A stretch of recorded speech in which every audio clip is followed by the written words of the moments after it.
கீரை பொரியல் தானே, அப்படி என்ன வித்தியாசம் நினைக்கிறீங்களா? ஸ்கிப் பண்ணாமல் பாருங்கள், கண்டிப்பாக தெரியும். இதுக்கு நான் அரைக்கீரை எடுத்திருக்கேன். அரைக்கீரையை நல்லா க்ளீன் பண்ணி கழுவிட்டு மஞ்சளும் கல்லுப்பும் போட்ட தண்ணியில் ஒரு 15 நிமிஷம் வச்சுட்டு நான் ஒரு ஸ்பின்னரில் போட்டு எக்ஸ்ட்ரா இருக்கிற தண்ணியெல்லாம் எடுத்துக்கிறேன்.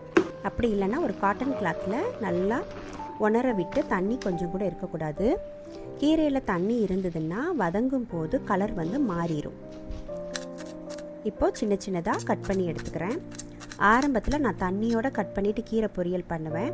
ஆனால் நான் இப்படி பண்ணும்போது அந்த வித்தியாசம் நல்லா தெரிஞ்சுது எனக்கு.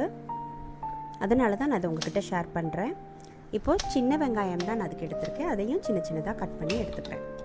இப்போ ஒரு பாத்திரத்தில் எண்ணெய் காய வச்சு சீரகம், அதாவது 3 பல்லை தட்டி சேர்த்துருக்கேன். இடித்து சேர்க்கும் போது அந்த வாசம் தாளிப்போட வாசம் ரொம்ப சூப்பராக இருக்கும்.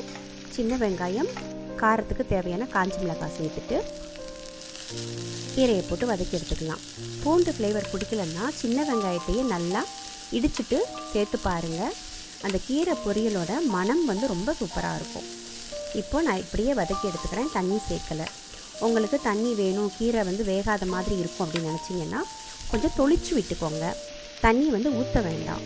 இப்போது கலர் மாறாமல் இருக்க ஒரு பிஞ்ச் சீனியும் இதுக்கு தேவையான உப்பு சேர்த்துக்கிறேன். நல்லா வதக்கி எடுத்துட்டேன்.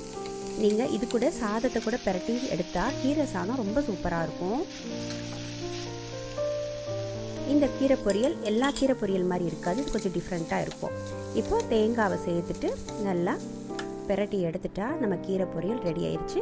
ஒரு முக்கியமான டிப் என்னென்னா, ஹை ஃப்ளேமில் தீ இருக்கக்கூடாது. மீடியம் ஃப்ளேம்லேயும் சிம்லையும் மாற்றி மாற்றி வச்சு இந்த கீரை பொரியல் செஞ்சு எடுக்கணும். இப்போ சூப்பரான கீரை பொரியல் ரெடி ஆயிடுச்சு. இதை ட்ரை பண்ணி பாருங்களேன்.